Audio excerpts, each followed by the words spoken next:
Man, it's hard to believe it's been 3 years since my first testimonial, and really excited to do this. Still a little nervous, about it. I remember how nervous I was when I did the first one.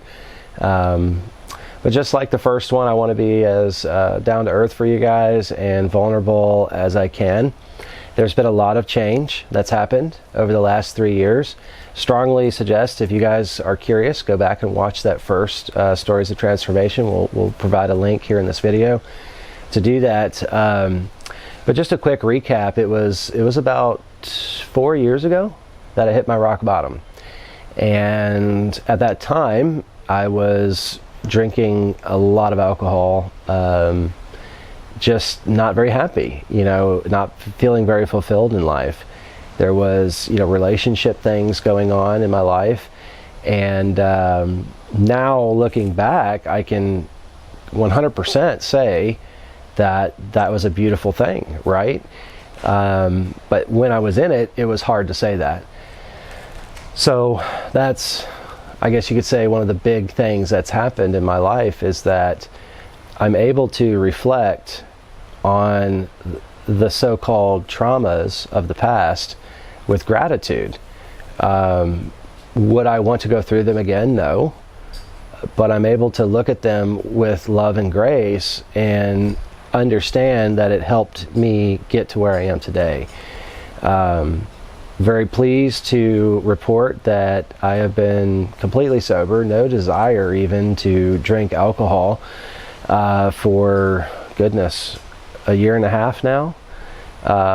When I started meditating, I would go like completely sober for a while, and then I would have these moments where I would I guess you could say relapse if you want to, but it was mostly of just kind of this back and forth that was going on. And you could say that for a lot of the things that I was trying to overcome in my life, whether it be physical things or emotional things, there's this period that I went through where it was kind of, you're doing really good, and then something will set you back, and for me anyway, that was just the normal process. Not sure if others go through that, but so yeah, really happy. And it's been different. Like now, regarding the alcohol, I go back and I think about it, and I'm just so grateful, because there was a period where I didn't drink because I didn't want to, but yet there were still parts of me that wanted to do it, right? There was this war inside, this conflict inside.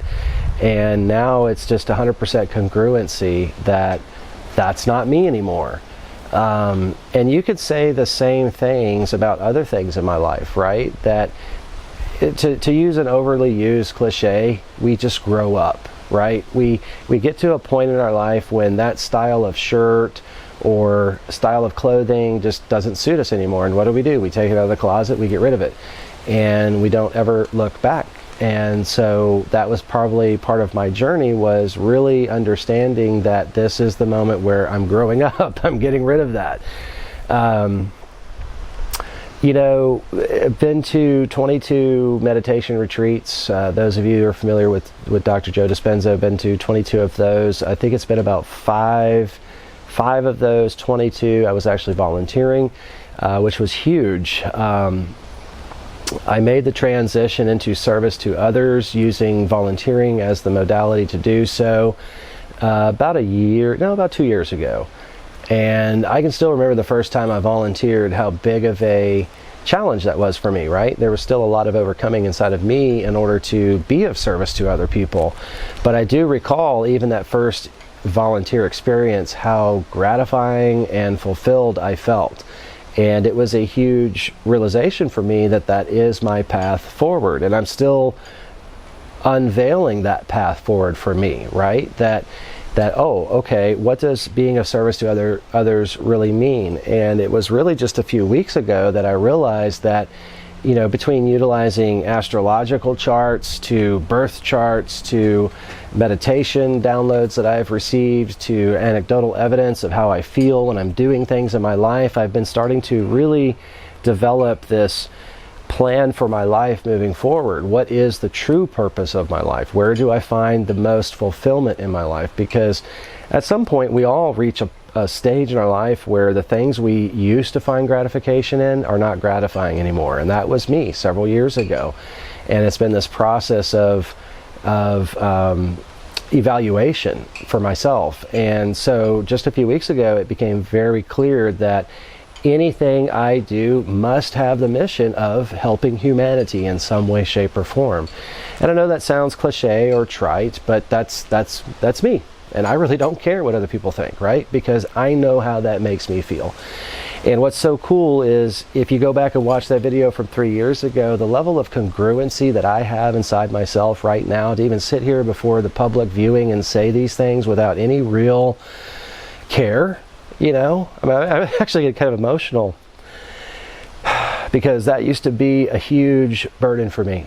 I would always feel the right thing to do, but I would be insecure in some way, shape, or form, and I wouldn't want to do it because of what this person may think or say, or whatever the repercussion may be. But it's like, if it's right, it's ecological, it is what I should be doing, there is just such a level of congruency that I have to do that. And that is part of the process of growth and evolution that we all can have when you take the time to do the meditation practice and really go within and do the inner work. And I will be the first to say that the last 3 years has been tough. The inner work has been hard. There's been lots of times where I either audibly say or just choose not to do something because it's too tough. It's like, no, I don't want to touch that yet, or I'm not going to touch that ever. And so that's been a lot of the struggle for me to get through is, okay, I'm willing to do that now. And then once you say you're willing to do it, it's like, it can sometimes be like the floodgates open. It can also be just that you crack the door a little bit.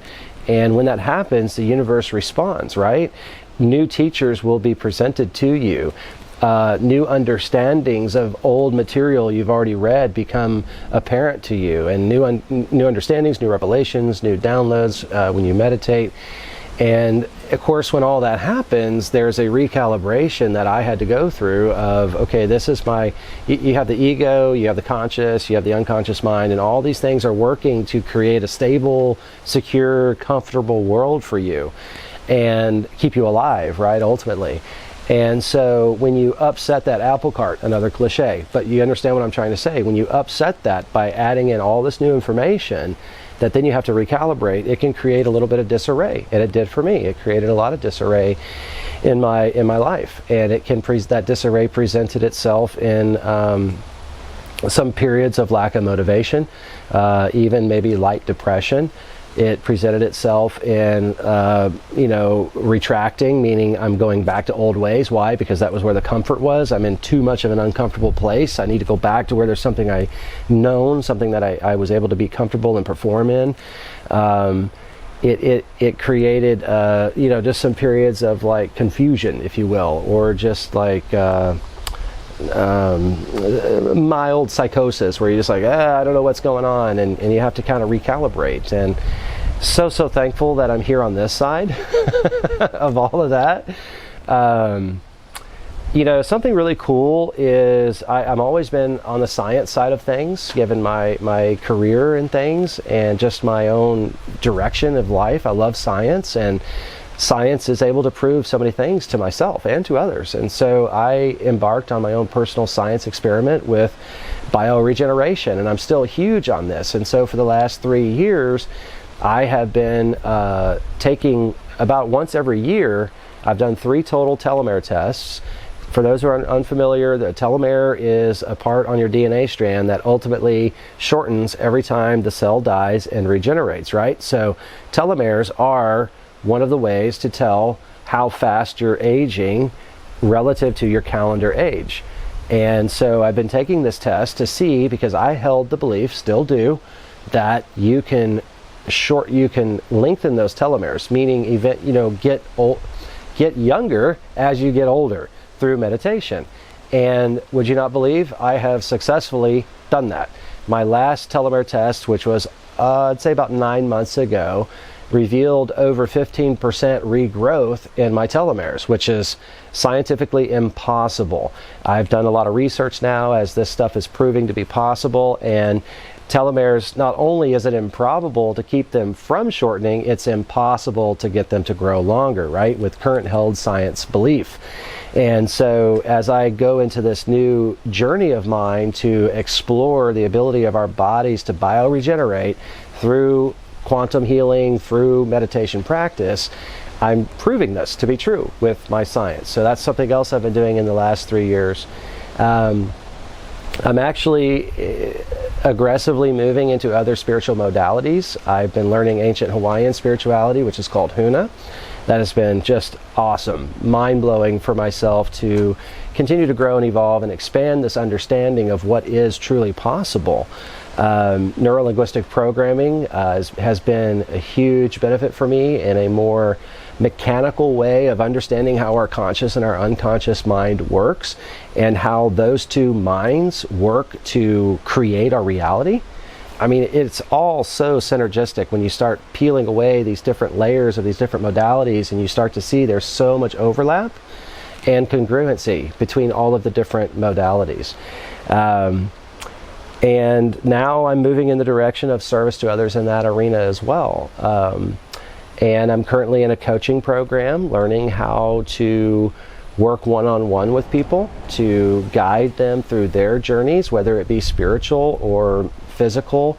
It doesn't have to all be metaphysical related, right? We have goals and dreams and desires that when a person is in the forest, you can't see the forest for the trees. Another cliche, I apologize, but it just helps us understand that people need help sometimes. When they're in the thick of it, it is hard sometimes to really see and understand how to navigate. And so I'm really enjoying this opportunity that's presenting itself to me to learn how to coach from some of the best people out there to then turn around and provide that as a service to others. So yeah, I don't really know where else to go except that just so thankful. I didn't mention relationship stuff, so this has been an interesting journey for me. I mentioned in other videos, I'll mention here that as we evolve spiritually, we go through this process of feeling like a victim first, right? Somebody did this to me, or the world is doing this to me. And you end up getting into a place of causation, meaning you're not the victim anymore. You realize that you are the one that is affecting the positive as well as the negative in your life. And when you get into that position of causation as opposed to on the effect side, right? There's cause and effect. Cause would be I'm the one doing these things to myself. Effect is someone else is doing these things to me. And oftentimes, myself included, I was on this side of being a victim. And of course, yes, my lovely wife was always saying, Kyle, you need to start looking within yourself. And I would be like, shut the up, because it was just, I wasn't ready to hear that. Remember what I said, teachers appear when the student is ready to listen. So as things progressed, I started to move back to this side of being at cause. And what I started to realize is I was doing, behaving, believing certain things that was not helping the relationship. It wasn't helping me personally. And so that was a huge realization and also a huge move in the direction of healing the relationship. Now, granted, a relationship takes two people. And there's stories that both parties have, right? We are the creator of our life. There's reality, and then there's the reality that we think we are. Those are two different things. Ultimate reality is different than what our reality is. Our reality is based off our model of the world. It's based off of our experiences. It's based off of our 126 bits, to throw an NLP term out there. Science has proven that our brain takes in somewhere around 2 million bits of data a second going into the unconscious brain. The reticular activating system allows only a fraction of that to pass forward into our conscious brain. So reality is actually half of a percent of ultimate reality. You choose which half of a percent you want to focus on. That's your 126 bits. So my 126 bits has been shifting over the last 3 years. In the beginning, my 126 bits was focused on negative stuff. It was focused on the stories that I was telling myself because I was a victim in that moment. And now as I've progressed through the evolutionary journey, my 126 has completely shifted, and I'm seeing the beauties of life now. I'm seeing that things were a benefit when I used to think that they were derogatory or something terrible that had happened to me. And I know there's people that are going to watch this and say, how can that be possible? This guy is full of you-know-what. I was one of those people just a few years ago. I would hear the testimonials of somebody who had something very terrible happen to them, and they're like, oh, I'm so wonderful now. I would just, whatever. You throw in the rest of that. And I'm like, how can a person be like that? Well, I can tell you it happens. I don't know how. It just does. Through a process of forgiveness. I've been doing a lot of Ho'oponopono. There's also higher self therapy through Huna, which is called Ho'oku'u, which is bringing your higher self down and allowing your higher self to heal what's inside of you emotionally and bring in forgiveness, bring in divine light and healing energy. And those things alone have been a huge part of my healing journey. To now reflect back, Hawaiians, this goes way back to ancient Hawaiian practice, where you would not carry the burden of something that happened to you longer than one day. It was just in their culture to forgive, move on. At the moment an infraction would happen. Why? Because they understood holding on to that would create dis-ease in the body, ultimately creating disease or death, right? We don't know that in our culture today. So for me to get to this point of being able to look back at all of my different experiences with love, grace, compassion, and just be grateful for them in their place, creating the person that I am here today talking to you, is that part of forgiveness, understanding, and release, right? Like I said, I don't want to have to go through some of those experiences again. They were very, very difficult, but this video is full of cliches. It was the phoenix burning in the ashes, rising again. It's amazing. When you really open yourself up to the possibilities that could be, like truly open yourself up to those possibilities, what will present itself to you? I'm currently in an exercise right now of understanding how often I resist opportunities. I am trying to create the motive or the mental mindset of always saying yes to the universe. And not sure why there's resistance still, but that's part of my journey right now. Traveled to multiple countries since the last 3 years. Met a lot of really cool people that I never thought I would have ever met before. It's as I look back to where I was 3 years ago to today, none of this would have happened. None of these opportunities, at least my ability to see and exercise these opportunities, would have happened had I not started this meditation journey. The meditation practice gives the stability. It gives me the rewiring of my brain. It has opened up the conscious ability for me to see and understand things differently. As I've meditated, it creates the awareness of blocks that I had in me. And then using the more mechanical aspects, again, my journey, the NLP has helped me break through these blocks in a more mechanical way, removing fears, phobias. I didn't know I was afraid of the dark still until about 3 years ago. And I used an NLP technique of phobia release to release that. Once that fear of darkness was released, I was able to get into the darkness of meditation better. See, so that was a block that was directly prohibiting my evolution through meditation practice. I learned in the last 3 years that I had a sibling that died in utero. Didn't know, but as soon as that knowledge was brought to me, all of a sudden I'm starting to realize how that has had an impact in so many different ways in my life. Stored energy, stored trauma. I'm going to visit a little bit more. I'll touch on it here, but there was a sexual abuse situation that happened to me as a very young child. Didn't know. I had mentally regressed this. As I have gone through my journey, there was a moment when this information was made known to me through meditation. I resisted it. When I finally acknowledged that this might possibly have happened to me, more information came in. Again, going back to cracking that door open a little bit. And as I worked through that experience, that's another experience that I can look back at and say I'm very thankful for. Why? Well, now I understand as I move forward in my journey that I am supposed to help other men who have had this unfortunate circumstance happen to them. I am now able to have a voice for them. And I am now able to have a listening ear for them. They can have a voice. So it's a beautiful thing, and had that not ever happened to me, I wouldn't be able to do that for them. So life is interesting. Thank you guys so much for showing interest and seeing where I'm at today. I still continue to meditate routinely.